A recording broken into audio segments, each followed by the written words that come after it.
What's up, YouTube? Welcome back to the Wallet Monkey channel, walletmonkey.io, for all of your wallet building needs.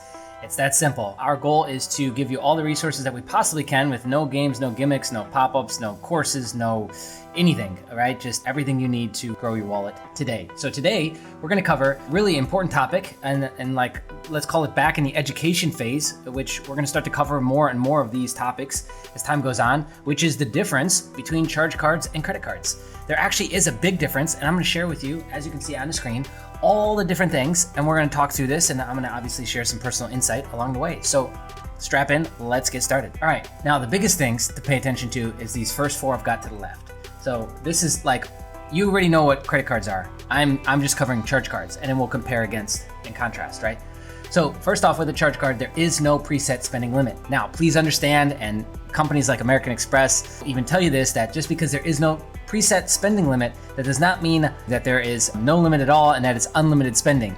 A company like American Express will actually fluctuate your available, let's call it available limit to use on the charge card based on payment history, based on other factors, history within the Amex ecosystem, etc. So with some of their cards, they'll even, like with the Gold Business, let you carry a small balance and then there's a maximum amount that you're able to charge. Let's say, for example, when I first started, I think the balance that they let me carry was 9 or 10,000, but then I could charge up to 25,000. And so again, that's like bringing in credit card elements with a charge card, and some of that I could carry balance with, some of it not. Okay, so traditionally though, with a charge card is that there is no preset spending limit. And also too, that means that number two, you can't carry a balance month to month.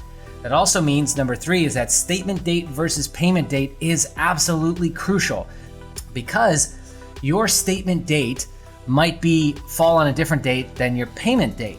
So what that means is that it could actually report that there is usage on this card, even though you're paying it on time every single month. And now this doesn't affect your utilization, point number four, no limit, so it doesn't affect your utilization. It still does report to your credit profile, and this can affect you in various ways. This can affect you if you're going out trying to get new credit right now, trying to get a mortgage, something like that, is a fluctuation of, let's say, a $3,000, $5,000 spend on a charge card, which reports as a revolving credit line, can still negatively affect you. Don't get that mistaken. Just because, again, there is no limit to report, so we have no utilization to base it off of, it still can report what you've spent, even though, like I said, you pay on time. Now that brings into factor the number one thing that it does affect, which is your payment history. You have to be making these payments on time for a charge card, which that's true for all your bills, but especially with a charge card is that we have to be paying it off in full every single month by the payment date. And a lot of times what's cool about it is that your statement date is just before your payment date. So as long as we're making it before the statement date, then we're ticking all the boxes all at once, right? Some other things to note and that are important to talk about is that charge cards tend to have a higher yearly fee. Late fees apply if you don't pay in full. Some of the late fees can be pretty costly. Again, I think a lot of companies, even like right now, would really work with you on that. But just understand is that because it is a can't carry balance type of card, is that you'll have late fees that traditionally should apply. Okay. They're usually more generous with bonuses, with charge cards, sign-up bonuses, just additionals, things like that, because they know that we're going out and possibly charging thousands, if not tens of thousands of dollars on the card and then paying it off at the end of the month. Especially with business stuff, this is really good, and the bonuses tend to be really good there. And so lastly is that credit scores to expect that will get approved for a charge card are good to great on the FICO ranking, let's call it. And so they're also looking for high average age of accounts when they're looking to approve you for a charge card, because you do still have to fill out an application. It will still be a hard hit, an inquiry on your report, and they're looking for 3, 4, 5, all the way up to 7 years of account history. Like when I got mine, I think the average account history was like 5 years, and the most was over 10. So I mean that's thick, that's a thicker file, and that's what they're looking for. Because what matters with a charge card? Well, let's do the basic math. It matters that you're paying more than a minimum per month.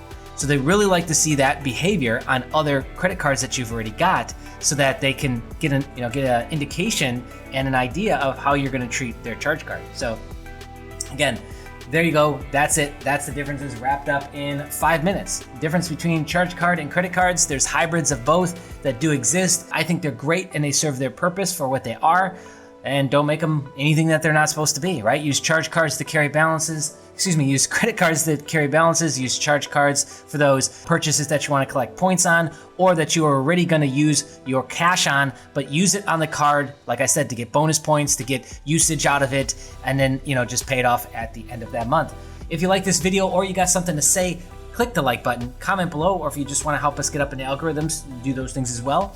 And then if you're brand new here, a large amount of our viewers are still not subscribed. It just takes a second, guys. Hit the subscribe button, bell notification so that you don't miss out on any future videos. We'll see you again real soon.